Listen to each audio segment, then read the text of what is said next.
va vous entretenir un petit peu de l'objet de cette conférence de presse. Alors, je vais vous lire un document nous écrit et à l'issue, nous serons disponibles pour vos questions. Donc, comme vous le savez, la Ligue traverse l'étude depuis un moment. Nous avons tout fait pour que, administrativement parlant, que les choses soient claires pour nous permettre de travailler dans de bonnes conditions. Donc, il y a eu en octobre la nomination d'un administrateur provisoire. Parallèlement aussi, il y a eu mon élection en tant que président intérimaire. Le 21 décembre, je donne comme ça quelques dates, le 21 décembre, j'ai été validé en tant que président de la Ligue. Le 1er février, la demande de révocation a été rejetée, ce qui a fait de l'équipe en place une équipe au travail, une équipe légitimée et une équipe motivée pour permettre à la Ligue de vivre correctement, d'organiser des compétitions et de faire en sorte que le football demeure et reste la partition préférée des Guadeloupéens. Donc aujourd'hui, en toute transparence, nous avons décidé de faire cette conférence de presse parce que la situation critique que traverse la Ligue, et suite à la nomination de l'administration provisoire le 20 octobre, comme je parlais tout à l'heure, de la révocation, permet de régler des problèmes de gouvernance et des points de l'ordonnance. La visite de la délégation française de football a été orientée par la présence d'un avocat de procédure civile dont la vision est uniquement basée sur la liquidation de la Ligue actuelle sous couvert de la décision de l'administrateur provisoire. Lors des derniers échanges avec ce dernier, il nous a confirmé qu'il s'agit bien de l'option prise, bien qu'il aurait pu avoir d'autres issues.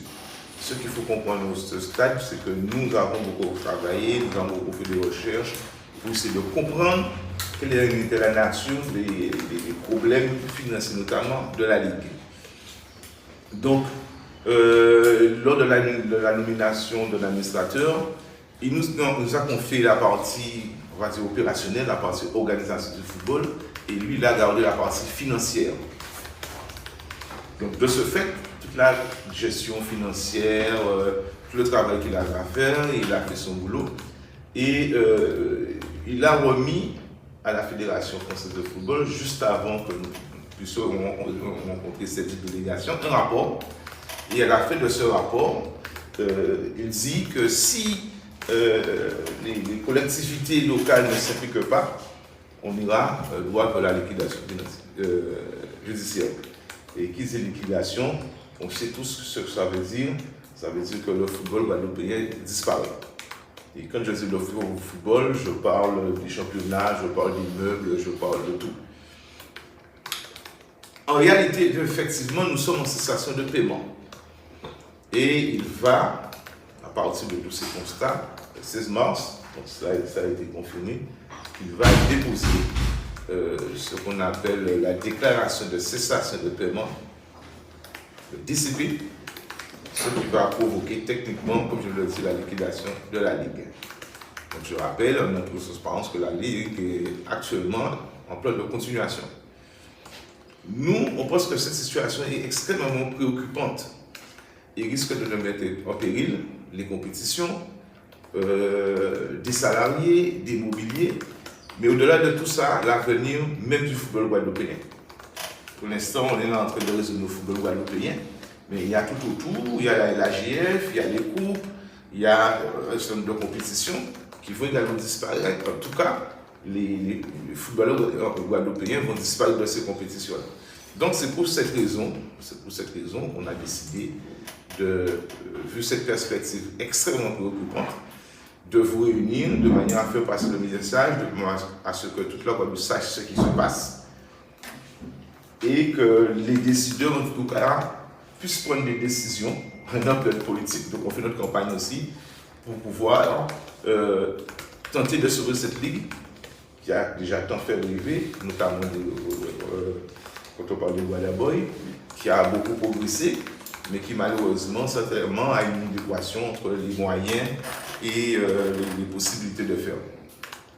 Donc, en tant que président de ligue, déjà, je remercie officiellement toute mon équipe. Parce que depuis le mois de novembre, octobre-novembre, on ne va pas se coucher avant 1h, 2h du matin, parce qu'on a cette volonté ferme de sauver notre ligue, de sauver les emplois de la ligue et de sauver ce football guadeloupéen qui a déjà donné tant de champions à la Fédération française de football.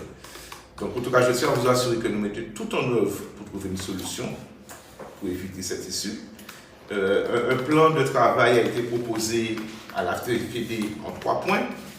Donc, dans un premier temps, si on veut effectivement redonner de vie, il va falloir réduire les charges. On va falloir également geler certains projets et il va falloir penser à augmenter les recettes. Nous pensons avec les outils que nous avons déjà créés, que nous avons déjà mis en place, que nous avons déjà testés, pouvoir atteindre cet objectif de sauver la vie. Alors ça ne va pas se faire d'un coup de bague magique ou de claquement de doigts, mais sur une certaine période, on va pouvoir régler cette situation. Donc on a en termes d'action sollicité des entretiens avec toutes les collectivités. Nous avons écrit au président Diallo, nous avons écrit à la région, au département, à la préfecture, à tout le monde. Et nous sommes, entre guillemets, sur le terrain, ballon au pied, bobol au pied, pour pouvoir sauver notre pays. C'est un petit peu les messages qu'on voulait faire passer ce matin. Je vais laisser la parole à mon secrétaire pour complément. Et puis après, on va ouvrir le débat pour pouvoir répondre à vos différentes questions. Voilà. Merci Président. Donc moi sur le sujet de la situation de la Ligue, donc je vais le Président quand même brosser le contour de la situation sur la Ligue. Au niveau en tant que secrétaire général, je suis en charge plus de la partie administrative et organisationnelle du football. C'est vrai qu'aujourd'hui, on a des compétitions qui sont en cours, qui se positionnent bien, quelles que soient les compétitions seniors ou encore de jeunes ou des féminines.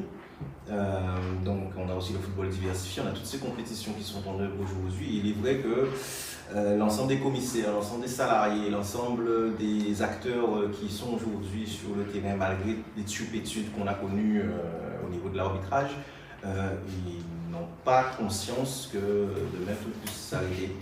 Et oui, demain tout peut s'arrêter suite à la décision qui sera prise. En tout cas, l'orientation qui a l'air d'être prise pour notre Ligue guadeloupéenne de football.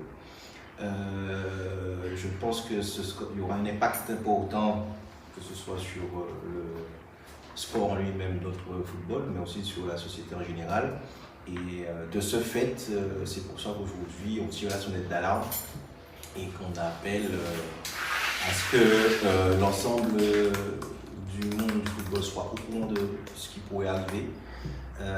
Que suite à un passage d'une délégation qu'on pensait pouvoir venir nous accompagner pour faire en sorte que les puissent s'en sortir, on a constaté que l'orientation était claire et à partir de là, nous on ne peut pas entre guillemets garder ces informations pour nous. Il faut qu'on puisse savoir que les rumeurs deviennent en réalité des réalités pour tout le monde.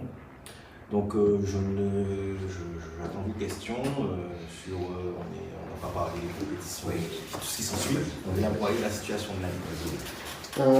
La question c'est, vous dites qu'après, si jamais il y a cessation de paiement, le football en Guadeloupe est mort, mais la fédération n'a pas une délégation de, je ne sais pas, de service public, je ne sais pas comment on dit ça, mais elle n'a pas obligation d'avoir une ligue, donc ça veut dire que si jamais cette ligue-là meurt, j'imagine qu'ils vont devoir être obligés de créer une nouvelle ligue, non? Tout à fait, c'est ce qu'ils ont proposé comme solution, de créer une nouvelle ligue. Mais la création d'une nouvelle ligue ne se fait pas du jour au lendemain, sans bâtiment, sans argent, sans personnel. Et là-dessus, pour nous, c'est le flou total. D'accord. Oui, alors, oui, donc, Richard Etienne, je suis le Canadis. On parle de nouvelle ligue. Certes, c'est très probablement que c'est vers cette situation que nous nous orientons. Les présidents de club, puisque quasiment toutes les réunions que vous avez eu l'occasion de faire à huis clos, je tiens à le préciser, puisque j'ai eu l'occasion de venir, mais bon, m'a été dit que je ne pouvais pas participer puisque c'était à huis clos avec le président. Qu'est-ce qu'ils en pensent, les présidents de club? Alors nous avons eu une rencontre avec pas tous les présidents de club. On a choisi un échantillon de présidents de club pour rencontrer la Fédé. Ils sont bien entendu opposés à cette situation. Je pense que globalement, ils ont remis en question la liaison, la relation qu'il y a entre la Fédé et la Ligue guadeloupéenne de football. Et ils ont posé la question de la possibilité pour nous d'être plus autonomes dans le choix de nos projets. La Fédé a acquiescé en ce sens. Donc, sauf que derrière, il y a toujours eu ce couperet de oui, d'accord, ok, nous sommes d'accord. Mais on va aller vers cette situation de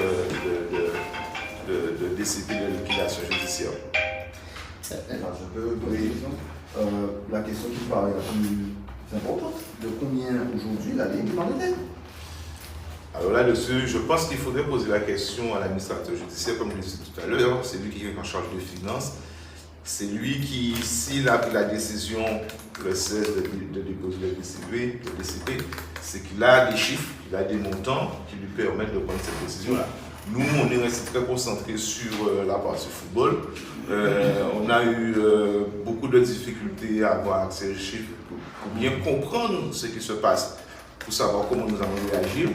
Donc on espère qu'un jour, il sera été reçu par vous. Nous, on attend, on continue de poser. C'est vraiment qu'on échange avec les comptables pour essayer de comprendre. Mais nous ne sommes pas là à temps plein, c'est de niveau là, c'est quand ils peuvent. Mais pour l'instant, nous avons des éléments, mais nous n'avons pas tous les éléments. Vous avez une réunion le 8 décembre, il me semble que vous avez une assemblée. L'administrateur vous a présenté son projet, non? Attendez, d'abord, je continue sur la question du montant. Alors, le président l'a bien dit. La seule personne habilitée à donner le montant réel. La preuve, s'il le dit, c'est qu'on a des montants différents. Il y a des gens qui annoncent 2,2 millions, il y en a d'autres qui annoncent 2 millions, donc 1,7 million, il y en a qui annoncent 1,2 million. Donc il faudrait quand même que ce soit clair. Je vous rappelle tout simplement que la Ligue, il suffit de regarder le dernier bilan 2023-2024 qui a été validé par le président de club. On va revenir sur l'Assemblée Générale. C'est notre dernier bilan aujourd'hui valable, comptable, que la Fédération Française de Football a reçu en temps et en heure et qui a été voté par le président en juillet 2025. Sur ce bilan, il y a des chiffres. Et il y a la situation de la Ligue déficitaire de moins 400 000. C'était le chiffre annoncé qui a été envoyé à la Fédération Française de Football. Jusqu'alors, le bilan 2024-2025 n'est pas sorti. L'administrateur provisoire a demandé au tribunal de proroger ce délai jusqu'au 30 juin. Et jusqu'à présent, on n'a pas eu d'assemblée générale financière. Les présidents n'ont pas pu avoir la présentation du compte tel que ça doit être avant de prendre une telle option, selon moi. Alors, je comprends que vous êtes en plan de continuation. Donc, ça veut dire que l'affaire va devoir repasser au tribunal pour pouvoir décider de effectivement le fait que la période d'observation n'ayant pas produit les effets escomptés, on va donc cette fois-ci liquider. C'est un peu ça le truc. C'est quelle échéance ça? Oui, non, mais je connais un tout petit peu dans ça. C'est quelle échéance concrètement là? Fin mars. Ok. Donc à fin mars, l'administrateur judiciaire va déclarer. Non, le 16 mars. Lui, il déclare le 16. Il dépose son DCP. Je crois que la décision sera prise le fin mars. Oui, Daniel Larry, sur Sensible Sport. Mais le bien appartient à qui? Parce que c'est un bien, ça. Le bâtiment. actuellement, c'est à la Ligue de football. Alors, mais est-ce que comment l'administrateur, qui détient l'administrateur, peut décider de liquider ce bien-là? Il y a des dettes de sa cour. Il n'y a pas un revers judiciaire. Alors, de ce qu'on nous a expliqué, parce que nous ne sommes pas des spécialistes, ce qu'on nous explique, c'est qu'il y a les dettes de la Ligue à régler. Ce que le secrétaire général vient d'expliquer. Donc, ils vont tout prendre, tout ce qu'il y a, pour pouvoir régler les dettes. Mais est-ce qu'il a été estimé, du coup, le bien? C'est l'administrateur judiciaire qui sait à combien ça a été estimé? D'accord. Alors, il y a un chiffre comptable. Ah oui. Un chiffre comptable. Voilà. Nous, on n'a pas estimé le bien puisqu'on ne pensait pas le mettre en vente. Donc, on a rappelé cette option-là. Parce que ce n'est pas. Mais il vient de voir ou pas? Pardon. Il est censé quoi, l'administrateur? Mais il n'est pas en Guadeloupe actuellement. Alors, il y a une question en fait que j'aimerais poser. Bon, on a le sentiment qu'avec le scandale qui a éclaté avec votre prédécesseur, qu'aujourd'hui, on est dans cette situation-là. Donc, après que le scandale, on a entendu, moi, en fait, au final, c'est une situation qui traîne, en fait. C'est une situation qui traîne depuis des années. Et j'ai le sentiment que c'est parce qu'on a eu ce scandale l'année dernière que tout nous tombe dessus aujourd'hui. Est-ce que c'est pas quelque chose qu'on aurait pu anticiper depuis des années, en fait? Alors, évidemment, vous n'étiez pas président à l'époque, vous étiez effectivement dans l'équipe, M. Ferro aussi, mais on a le sentiment que c'est parce que tout a éclaté l'année dernière qu'on est dans cette situation aujourd'hui. Mais je pense que c'est quand même une situation qui traîne depuis un moment.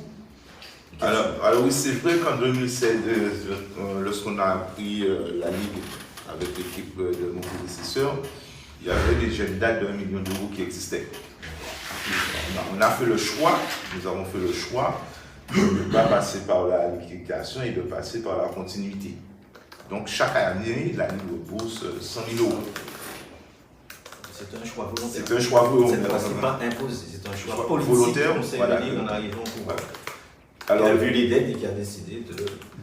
Et donc ça aurait déjà terminé normalement, mais avec le Covid, plus les difficultés nouvelles qui sont arrivées, on a prolongé, on a déplacé ce truc-là. Donc c'est pourquoi c'est encore en cours. Mais c'est vrai qu'à l'arrivée, et je dirais même à notre arrivée, il y avait déjà cette dette-là. Donc ça veut dire qu'elle existe depuis bien avant. Mais on a fait le choix, et on l'assume, de continuer. Voilà. Maintenant, il y a une législation nouvelle qui font que ça change de beaucoup. Le choix qui avait été fait, c'était un choix qui était avec le tribunal ou c'était un choix. C'est avec le tribunal. D'accord. Alors, on a décidé d'y aller nous-mêmes.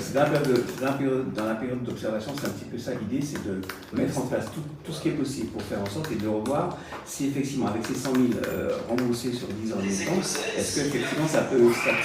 Apparemment, le problème c'est que ces 100 000 là étaient plus ou moins suffisants pour la dette qui était en cours, mais pas suffisants pour la façon dont était gérée en tout cas la Ligue à ce moment-là, qui fait que le déficit a continué à se creuser. J'ai bien noté. Alors, il y a eu 100 000, depuis 2017, la décision a été prise de 1 million à rembourser sur 10 ans, 100 000 euros. Jusqu'à 2020, on remboursait les 100 000 euros sans problème. Depuis Covid, quoi. Voilà. Covid est arrivé, les dispositions ont été mises en place pour accompagner les structures. On a pris l'option a été prise en tout cas par l'administration de proroger le plan parce que c'était permis par la disposition Covid. Donc la disposition Covid a permis de prolonger le plan. Et ensuite, nous avons eu toutes les actions menées auprès de la FIFA, puisque je rappelle que nous sommes membres associés de la FIFA, et la FIFA, donc aujourd'hui, nous déverse des fonds, et donc on a affecté ensuite ces sommes-là au remboursement des 100 000 euros de 2024. Alors aujourd'hui, cette échéance doit être payée en juin 2026, là, puisqu'on est à jour du plan, sauf qu'on a repoussé l'échéance de janvier en juin, en attendant que les fonds FIFA arrivent pour la régler. On n'a pas un problème de règlement du plan. On a un plan qui permet de, si une DCP est posée, de gestion de trésorerie en tout cas. Voilà, actuellement là, le plan de trésorerie. Oui, monsieur, vous savez très bien que les sociétés n'arrivent pas en liquidation du jour au lendemain. C'est vrai que la Ligue existe depuis 74 ans, il me semble-t-il. Est-ce que vous n'avez pas été alerté? Parce qu'il faut que les gens sachent, que les présidents sachent très bien. Aujourd'hui, il est exigé que les comptes soient établis par un expert comptable et validés par un commissaire aux comptes qui s'engage pénalement et civilement.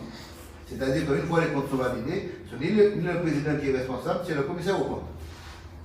Et aujourd'hui, on se trouve dans une bouille sur la liquidation que disent ces messieurs vis-à-vis de vous, nouveaux membres du conseil de Ligue. On est en liquidation de paiement, ça veut dire que la Ligue va disparaître. Est-ce que vous n'avez été alerté à votre arrivée, non pas par l'expert comptable, mais du commissaire au compte, c'est lui qui s'engage. Il s'engage civilement. Hein. S'il y a un problème dans la comptabilité, il a validé les comptes. Parce que je n'ai jamais entendu aujourd'hui qu'il y avait des problèmes au niveau de l'équilibre des comptes ou une dette colossale. ça tombe aujourd'hui, la Ligue est en difficulté, puis pour qu'une Ligue en Guadeloupe, de toute la France. C'est de toute la France. Est-ce que vous n'avez pas été alerté quelque part, président? Non, honnêtement, on n'a pas eu, au moment des assemblées générales, on n'a pas eu cette procédure d'alerte. On a reçu, après une quinzaine de jours. Une quinzaine de jours suite à l'assistance de la fédération. Voilà. Puisque lorsque nous avons eu l'entretien visuel de la Fédé, ça a été l'une des remarques de dire mais comment ça se fait qu'il n'y a pas eu de procédure d'alerte qui a été déclenchée dans cette situation. Alors, les nostalgiques vous diront, comme Franck ou encore Daniel, que c'est un problème qui existe. Voilà, des années, ça fait des années, à l'époque de Guillaume. Voilà, c'est ça. À l'époque de Guillaume. Donc ça n'est pas d'aujourd'hui. Donc, non, mais ça existe. Il y avait des mêmes avant Guillaume. Bon, mais avant Guillaume, à l'époque où il y avait Jacques Couillard, ça fait quelques années, vous le savez que je suis sur le stade de le football guadeloupéen. Donc quand on voit une telle situation, c'est vrai que nous sommes tous attristés, c'est sûr. Et vous parliez tout à l'heure, je vais juste terminer, vous disiez que vous avez consulté, que vous êtes rapproché déjà des instances au plan local. Est-ce qu'il y a une réponse? Est-ce que vous avez fait une relance? Qu'est-ce qui se passe actuellement? Alors, on a transmis, nous, la délégation passée, je rappelle encore une fois pour mettre la temporalité, nous, on pensait qu'elle venait nous accompagner, elle est passée, elle nous a donné son plan. En temps de cette réunion au bureau, puis les réunions des présidents, on s'est réunis en conseil de ligue, donc on a fait le point avec l'équipe en disant voilà l'orientation que la Fédé, en tout cas, par le biais de son avocat, pense prendre pour la Ligue guadeloupéenne de football. Donc notre conseil de ligue, suite aux discussions, dit ok, on va prendre la tâche aujourd'hui des autorités puisqu'on a l'information. Donc dès le début de semaine dernière, nous avons transmis les courriers au préfet, au président de région, à la région, au conseil départemental. On a répondu bien sûr suite à la visite aux membres qui sont venus nous voir, qu'on a bien entendu, on a bien compris ce qui est l'orientation, mais que nous y sommes pas favorables. On a donc écrit au président Diallo pour avoir une rencontre suite à cette passage de sa délégation, puisque c'est le président de la Fédération française de football. Jusqu'alors, nous n'avons aucune réponse. Jusqu'à l'heure d'aujourd'hui, aucune réponse par message de tous ceux qu'on a envoyé des mails officiels, des demandes officielles de rencontre. Nous n'avons pas de réponse. Entre-temps, pour mettre la temporalité, ces demandes ont été faites suite à la visite, puisque c'est une orientation. La réponse a été, en tout cas pour moi, jeudi, un appel au président, un appel de l'administrateur provisoire au président lui disant lundi 16 mars, je dépose la déclaration de cessation de paiement. C'était pour moi une sorte de réponse. Personnellement, je ne crois pas à la liquidation de la Ligue. Le tribunal ne prendra pas sa décision. Ça, c'est moi qui le dis, on doit avoir la suite. Mais est-ce qu'à la Ligue ici, parce que je n'ai jamais vu lors des assemblées générales, je suis toujours présent, est-ce qu'il y avait des budgets établis? J'aimerais bien que mon trésorier soit là pour répondre, mais en toute transparence, nous avons vérifié et il manque ça. Oui, parce que... Il manque ces outils de pilotage financier pour nous permettre de bien savoir là où nous allons. Là actuellement, avec notre équipe, nous avons déjà travaillé sur un projet. Lorsqu'on a compris un peu ce qui se passait, on s'est dit qu'on va mettre en place un projet pour pouvoir gérer ce genre de situation, régler cette situation-là. Et quand la demande a été faite de budget provisionnel, on n'a pas eu la réponse positive. Donc nous avons été obligés de construire nous-mêmes ce qu'on appelle une comptabilité analytique, un plan de trésorerie et un budget provisionnel. Et aujourd'hui, ça fait partie de notre plan de redressement. Voilà. On n'a toujours pas pu décliner de manière... on l'a travaillé, nous, on a passé des heures et des heures là-dessus, mais on n'a toujours pas pu décliner à qui que ce soit, puisqu'on n'a pas d'entretien, on n'a pas de réponse à nos demandes d'entretien. Puisque, en quelque sorte, les comptes qui sont de manière réelle, c'est l'application du budget. C'est-à-dire que si vous établissez un budget qui est au départ en déficit, vous aurez des comptes en déficit. C'est bien, ça fait partie de notre plan de redressement. Là, on est en perspective. Ça veut dire que ce sujet évoqué par vous, c'est ce que nous allons, en tout cas, nous proposons de mettre en place sous le contrôle de l'administrateur provisoire, parce que ça n'avait jamais été fait. Voilà. Je ne vais jamais avant, ensuite... Et la question a été posée à l'expert comptable, puisque c'est l'expert comptable qui nous a dit, lui, Il n'a jamais eu ni de plan. Comment il s'appelle? Notre expert comptable, c'est Michael Adonay. Michael? Adonay.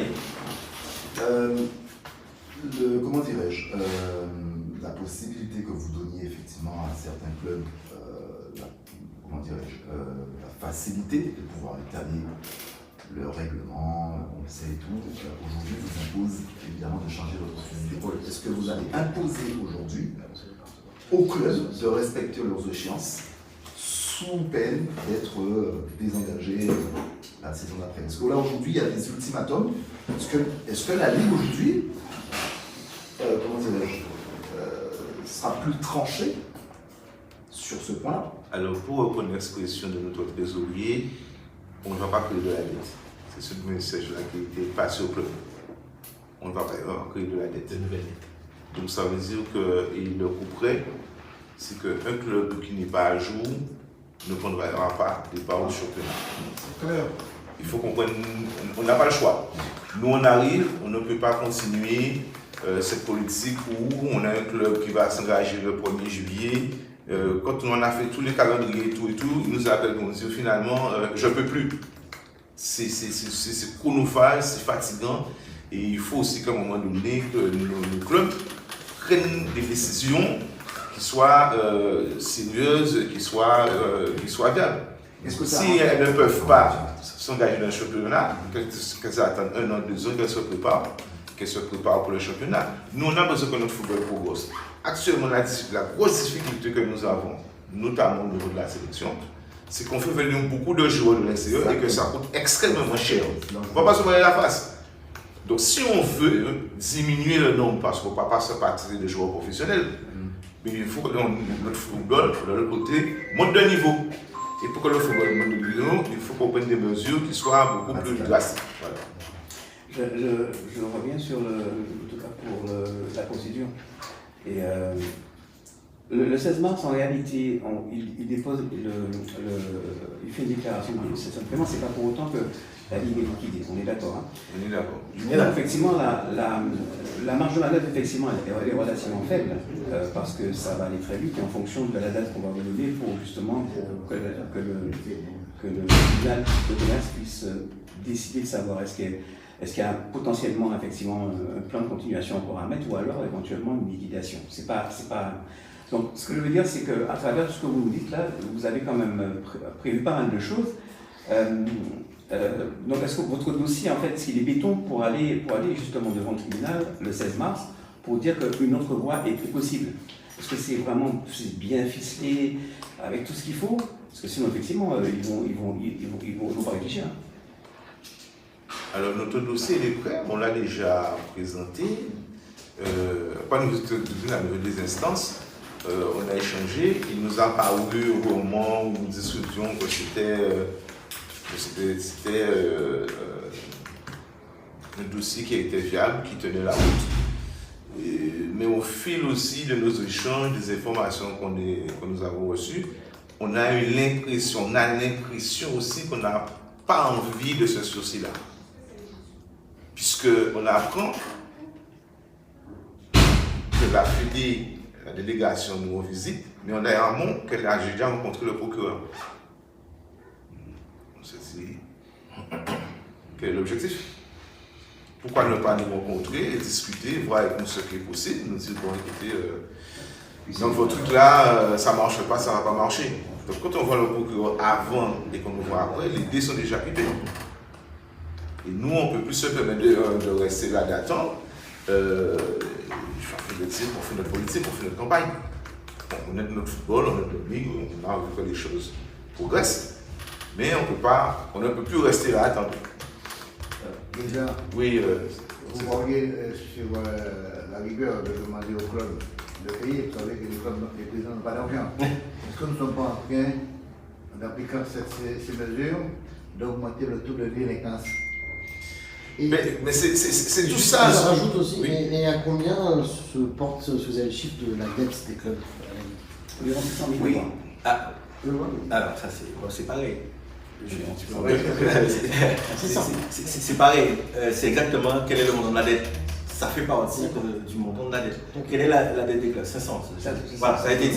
Voilà. Nous, selon les investigations, selon le travail qu'on a fait depuis... Et sur la dette globale, c'est environ 2 millions. Hein.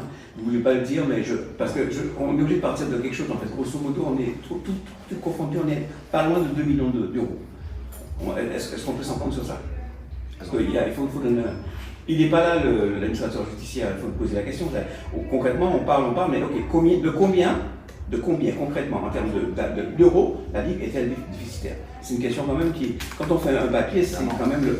C'est pour ça que j'insiste pour ça, moi, je dirais, je vous ai répondu un peu moins de 2 millions d'euros. Je crois que c'est 1,9 million, il me semble. C'est pour ça que j'ai répondu clairement que ces éléments-là, c'est des éléments qui sont normalement faits sur un bilan, un expert comptable, présenté en assemblée générale pour qu'on n'ait pas à discuter là du nouveau.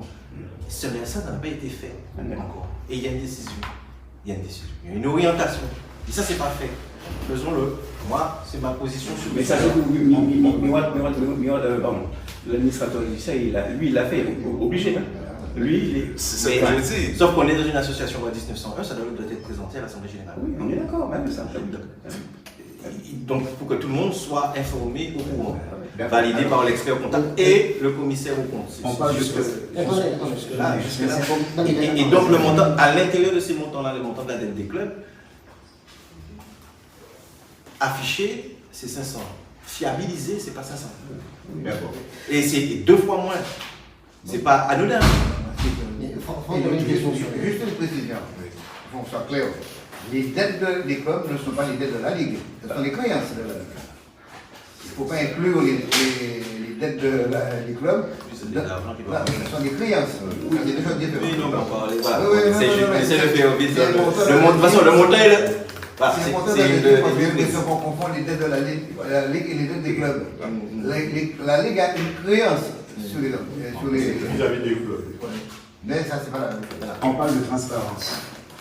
Les clubs, justement, qui sont endettés, est-ce qu'il y a une possibilité de les connaître? Ah oui, mais c'est ça. Non. Est-ce qu'il est possible, justement, d'avoir la liste de ces clubs?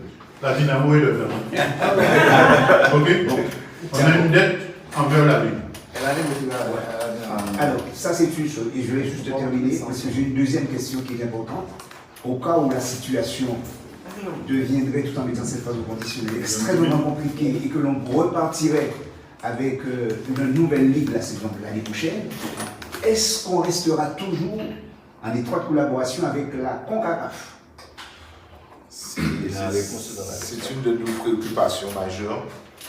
On ne sait pas de quoi demain sera fait. Nous, on n'a pas objectivement commencé à travailler sur ce projet-là. Là, on est en train de régler ce qui est important. Oui. On a des salariés, on a des charges à payer, donc c'est ce qui nous préoccupe actuellement. Mais c'est une de nos préoccupations, puisqu'on reçoit quand même des fonds de la CONCACAF, de la FIFA, etc. Donc c'est important de savoir, effectivement, s'il y a une nouvelle structure, est-ce que ces fonds-là seront toujours disponibles pour la nouvelle structure? Une question, puisqu'on aborde effectivement le plan CONCACAF, puisqu'aujourd'hui, parce que ça a été aussi, ça fait partie des rumeurs qui ont circulé, est-ce que la sélection de la Guadeloupe est menacée par les prochaines échéances de la CONCACAF aujourd'hui là? Est-ce que la Guadeloupe va pouvoir représenter, enfin la sélection va pouvoir représenter la Guadeloupe dans la Ligue des Nations et la prochaine World Cup? Tout dépendra de ce qui va se passer à l'issue du 16. Pardon? Attends. Et est-ce que Jocelyn gardera son poste aussi? Donc, sur cette question-là, on n'a pas de réponse. On attend le 16, si la Ligue est etc. La réponse est dans la question. Si on est là aujourd'hui, si la Ligue est liquidée, c'est bon. Qui est adhérent à la CONCACAF? sauf que ça n'a jamais été réellement clair, c'est pour ça que je pose la question. Ah, mais là, je repose une question peut-être. Qui est adhérent à la CONCACAF? La Ligue. Non, la Ligue ne sera plus adhérent à la CONCACAF. La Ligue est liquidée. Qui est adhérent à la CONCACAF et à la FIFA? On liquide la Ligue. Conséquence? C'est bon. Voilà. La question, la réponse est dans la question. Et conséquence d'une liquidation de la Ligue, ça veut dire qu'il faut refaire des championnats. R1, R2, R3, il faut tout remettre à plat. Tout remettre à zéro. Il faut déjà reconstituer une nouvelle ligue. Une ligue, c'est une association sur laquelle les associations clubs doivent s'affilier. C'est pas anodin. Au-delà de l'aspect purement financier, 2 millions, 1,7 million, machin, les conséquences de la liquidation de la Ligue, l'administrateur provisoire le dit lui-même dans son rapport. Les conséquences sont telles qu'il faudrait que les partenaires se mobilisent pour savoir comment accompagner la Ligue. Mais dans la situation de l'État, cessation de paiement, plan de continuation, liquidation. Monsieur le secrétaire général, vous qui êtes un financier, est-ce que vous pouvez nous donner les sources de financement de la Ligue? La 3F, on parle des dettes, mais il y a aussi en face des financements. Alors, vous recevez au cours de la saison. Ça fait exactement partie du principe du budget. Oui, oui. Qu'est-ce que vous donnez donc les sources de financement, c'est donc la Fédération française de football. Aujourd'hui, la CONCACAF, la FIFA, nos ressources propres, alors, par le biais des clubs payant leur inscription et toutes les amendes, donc on va dire ressources au club. Voilà, mais bon, ça peut être intégré dans nos ressources propres. Et aujourd'hui, on essaie de développer des partenariats privés, publics. Vous n'avez pas de dotation de la région? Subventions publiques, locales. Est-ce que vous avez déjà des dotations de la région? Oui, subventions de la région chaque année, qui certes diminue, parce que les chiffres qu'on a constatés, c'est que la subvention. On parle de la coupe seulement. Non, la subvention diminue, parce qu'on a fait une étude, donc la subvention diminue, mais on a une subvention de la région. On va avoir une fourchette, quoi. 100 millions. 100 000 euros. Après, à 90 Ouais, un peu moins. Là, c'est descendu à 74. Là, 74. Monsieur Makiaba, le discours que vous avez donc, emprunté pour pouvoir intéresser les partenaires privés, est-ce que c'est pas voué à l'échec? Aujourd'hui, un partenaire privé qui va s'intéresser à une ligue dont le scandale de l'année dernière a éclaté? Est-ce qu'aujourd'hui, c'est quasiment mort, ou bien non, vous y croyez réellement, vous avez effectivement un nouveau discours, un nouveau souffle qui vous permettra en tout cas de croire en la participation de... Nous avons passé le mois de janvier à déjà rencontrer tous nos partenaires actuels. Donc tous repartir avec nous. La nouvelle donne effectivement va changer leur vision. Mais nous avons tous rencontré et ça s'est très bien passé. Donc on n'a pas de problème. Là maintenant, avec la nouvelle donne, ils vont certainement, on va se rappeler, on va peut-être discuter, etc. Mais à ce jour, les choses se passent très bien. A-t-on accès au rapport? Le rapport qui a été remis par la fédération, notamment de leurs avocats. Le rapport ouais. Accès public. Non. Public, non. Ah, d'accord. Public, non. Accès, oui. Accès, moi je ne l'ai jamais fait personnellement. Ah. Pas faute de l'avoir demandé. Pas faute de l'avoir. Donc vous n'avez même pas à quelle sauce vous avez mangé vraiment, finalement. Eh bien, on voit l'orientation. Quelle sauce? C'est quand même bon. On sait. Puisque le 16, si on est là aujourd'hui, c'est que l'orientation est claire et accompagnée par. La question dans ça, elle était en fait sous-jacente, c'est-à-dire de dire que à travers un peu la décision qu'ils ont décidé de prendre, quels sont les éléments, les arguments qui les ont poussés à pouvoir dire, bon voilà, le 16, on dépose et on va vers ça. Vous voyez dire, c'est que les arguments, vous ne les avez pas. Le responsable financier n'est pas là, donc en fait... voilà. Non, c'est sûr que dans ce rapport, il parle de cessation de paiement. Dans le rapport Mazar. Mais le rapport Mazar, c'est on parle du rapport Mazar, pas le rapport de l'administrateur. Non. Rapport Mazar. Ah non, sur le rapport Mazar, on n'en sait rien du tout sur le rapport Mazar. On l'a demandé, on l'a réclamé, on n'a jamais rien vu. On a quelques informations. On est d'accord maintenant. On sait sur quoi c'est basé, interne, mais on n'a pas le document qu'on a pu regarder. Donc, voilà, l'idée, en tout cas, on peut avoir une idée, mais il y a des experts qui ont fait un rapport, tant qu'à faire, voilà, on peut avoir même la conclusion. Mais on a une idée. Mais l'idée, nous, on se fait une idée. Voilà.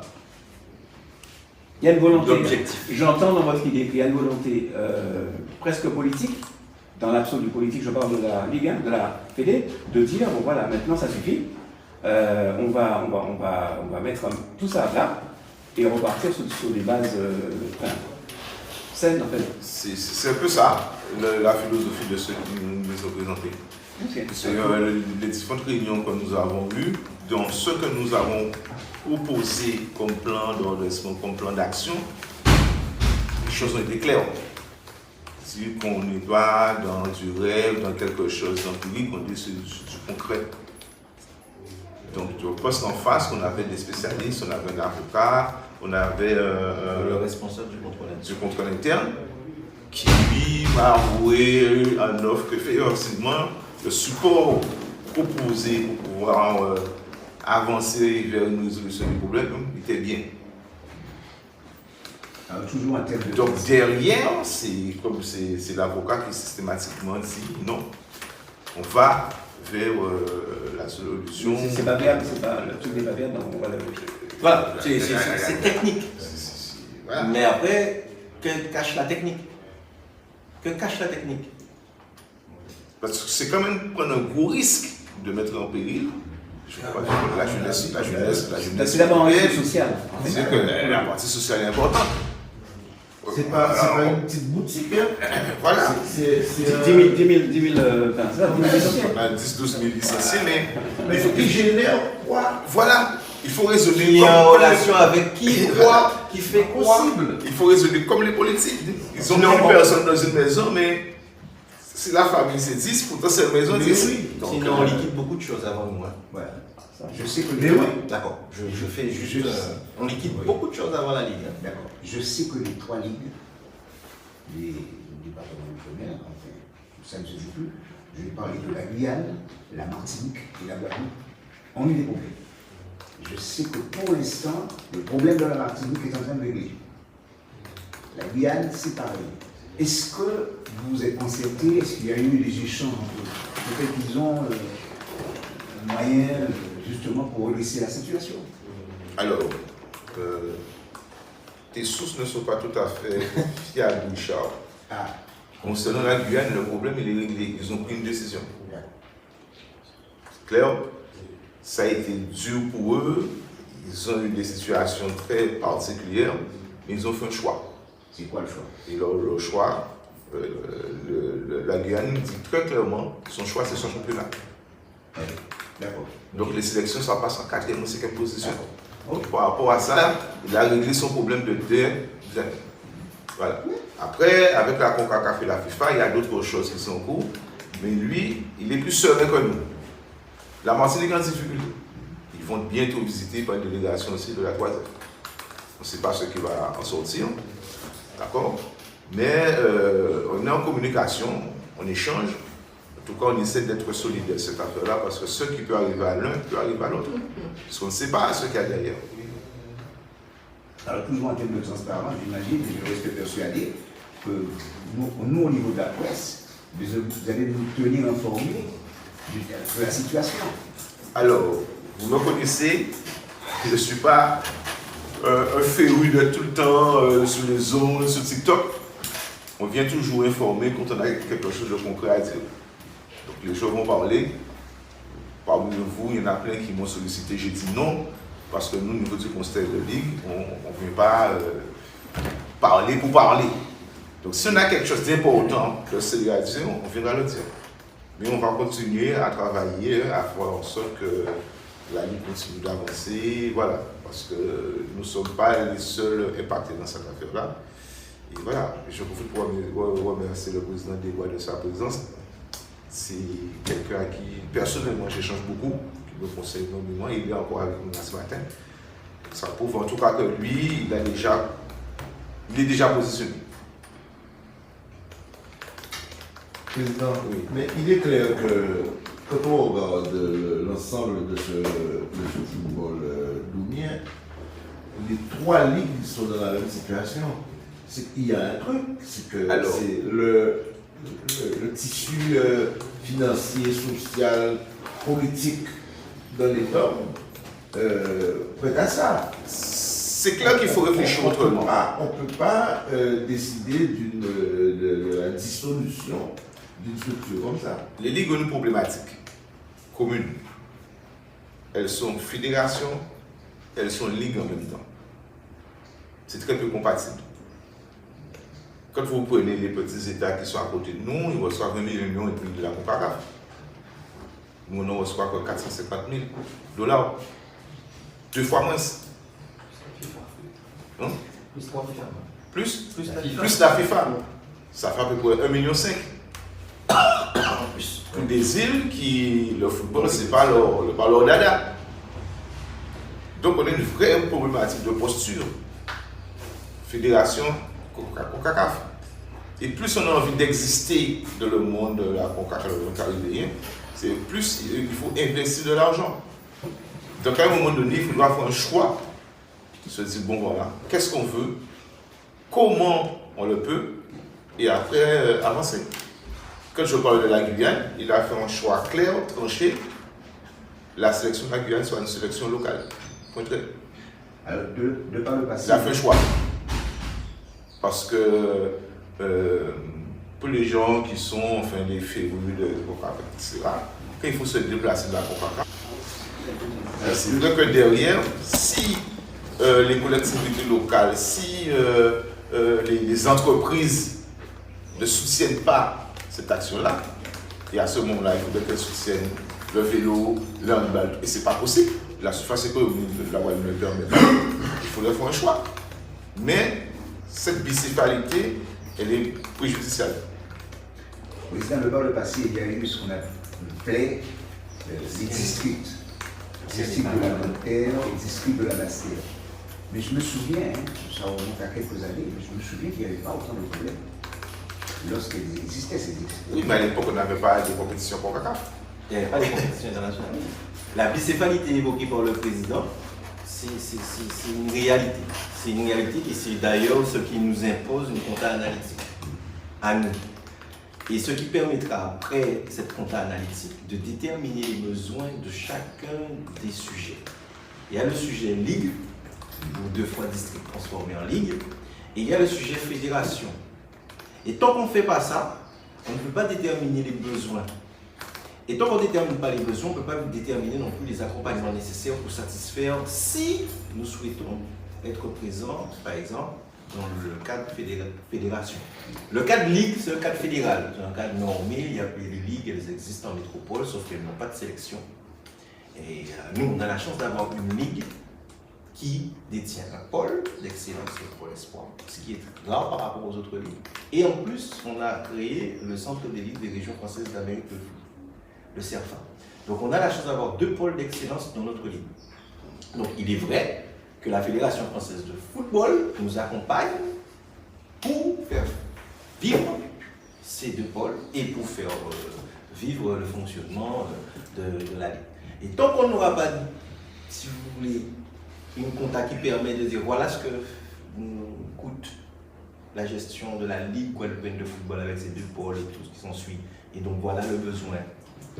Parce que c'est la dépense, le besoin, on est une association Voix 1900 ans, on ne cherche pas à faire de bénéfices.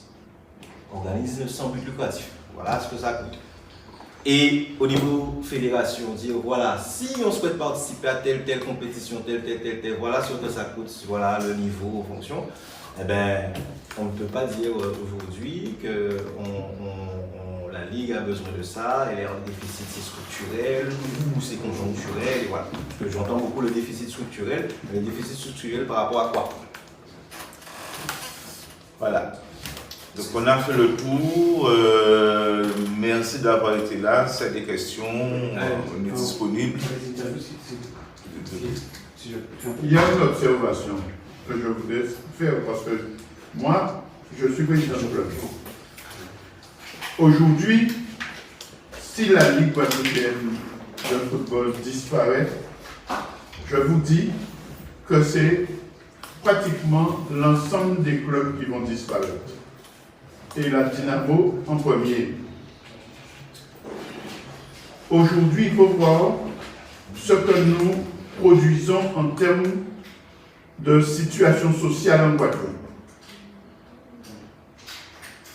À la Dynamo, nous avons aujourd'hui, je prends l'exemple la structure que je maîtrise, que je connais, nous avons aujourd'hui plus de 300 licenciés, dont 250 jeunes, malgré que nous n'avons pas une équipe de U17. C'est que nous avons fait aussi près que...